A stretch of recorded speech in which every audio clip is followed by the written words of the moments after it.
Assalamualaikum warahmatullahi wabarakatuh. Kami dari kelompok 1 yang beranggotakan Abi Piolian, Ahmad Julian Dafa, Alifia Akila Islam, Alia Amalia, dan Ali Salavita. Pada kesempatan kali ini kami akan mempresentasikan tugas kami yang bertema sistem tanam paksa. Latar belakang timbulnya sistem tanam paksa. Pada 1830, Belanda mengalami defisit anggaran belanja yang diakibatkan oleh Perang Diponegoro, Perang Kemerdekaan Belgia, dan Perang Padri. Belanda akhirnya mengeluarkan ketentuan tanam paksa kultur stensel pada masa Van den Bosch. Sistem tanam paksa adalah peraturan yang dikeluarkan oleh Gubernur Jenderal Johannes van den Bosch pada tahun 1830 yang mewajibkan setiap desa menyisihkan sebagian tanahnya, yaitu sebesar 20%, untuk ditanami komoditi ekspor, khususnya kopi, tebu, dan tarum nila. Aturan-aturan tanam paksa. 1. Penduduk desa yang punya tanah diminta menyediakan 1/5 dari tanahnya untuk ditanami tanaman yang laku di pasaran dunia. 2. Tanah yang disediakan bebas dari pajak. 3. Hasil tanaman itu harus diserahkan kepada pemerintah Belanda. Apabila harganya melebihi pembayaran pajak, maka kelebihannya akan dikembalikan kepada petani. 4. Waktu untuk menanam tidak boleh melebihi waktu untuk menanam padi. 5. Kegagalan panen menjadi tanggung jawab pemerintah. 6. Wajib tanam dapat diganti dengan penyerahan tenaga untuk dipekerjakan di pengangkutan, perkebunan, atau di pabrik-pabrik selama 66 hari. 7. Penggarapan tanaman di bawah pengawasan langsung oleh kepala-kepala pribumi. Sedangkan pihak Belanda bertindak sebagai pengawas secara umum. Pelaksanaan sistem tanam paksa. Pelaksanaan sistem tanam paksa ini banyak menyimpang dari ketentuan pokok. Oleh karena itu, pelaksanaan sistem ini mengakibatkan penderitaan bagi rakyat pedesaan di Pulau Jawa. Berikut adalah penderitaan yang harus dialami oleh bangsa Indonesia. Yang pertama, rakyat semakin miskin karena mereka harus menyumbangkan sebagian tanahnya dan tenaganya secara cuma-cuma kepada Belanda.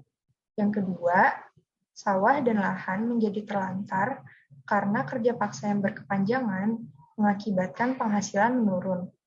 Yang ketiga, beban rakyat semakin berat karena mereka harus menyerahkan sebagian tanah dan hasil panen, membayar pajak, mengikuti kerja rodi, dan harus menanggung resiko apabila ada panen yang gagal. Yang keempat, akibat bermacam-macam beban tersebut, mereka mengalami tekanan fisik dan mental yang berkepanjangan. Dampak tanam paksa. Dampak positif bagi Belanda. 1. Meningkatnya hasil tanaman ekspor dari negeri jajahan dan dijual Belanda di pasar Eropa. 2. Kas Belanda dapat dipenuhi. 3. Penerimaan pendapatan melebihi anggaran belanja. 4. Belanda tidak mengalami kesulitan keuangan lagi dan dapat melunasi utang-utang Indonesia. Dampak negatif bagi Indonesia. 1. Kemiskinan dan penderitaan fisik yang berkepanjangan. 2. Beban pajak yang berat. 3. Banyaknya mengalami kegagalan panen. 4. Kelaparan dan kematian terjadi di mana-mana. 5. Jumlah penduduk Indonesia menurun. 6.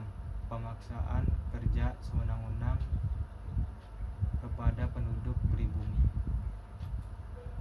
Adapun tokoh-tokoh penentang tanam paksa yaitu Edward Dos Dekker, Baron van Howell, dan Fransen van der Voort.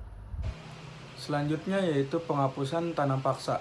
Penghapusan tanam paksa ini diawali dengan penghapusan kewajiban penanaman nila, tanaman teh, kayu manis, kopi, dan tanaman tebu. Hasil dari perdebatan di parlemen Belanda adalah dengan penghapusannya kultur stelsel secara bertahap, mulai dari tanaman yang paling tidak laku hingga tanaman yang paling laku keras di pasar Eropa. Pemberhentian tanam paksa ini dilakukan secara bertahap. mulai dari tahun 1860, yaitu pemberhentian tanam paksa pada tanaman lada. Selanjutnya pada tahun 1863, pemberhentian tanam paksa pada tanaman teh dan nila. Selanjutnya pada tahun 1870, seluruh tanam paksa telah dihapuskan. Sekian presentasi dari kelompok kami, kurang lebihnya mohon maaf. Wassalamualaikum warahmatullahi wabarakatuh.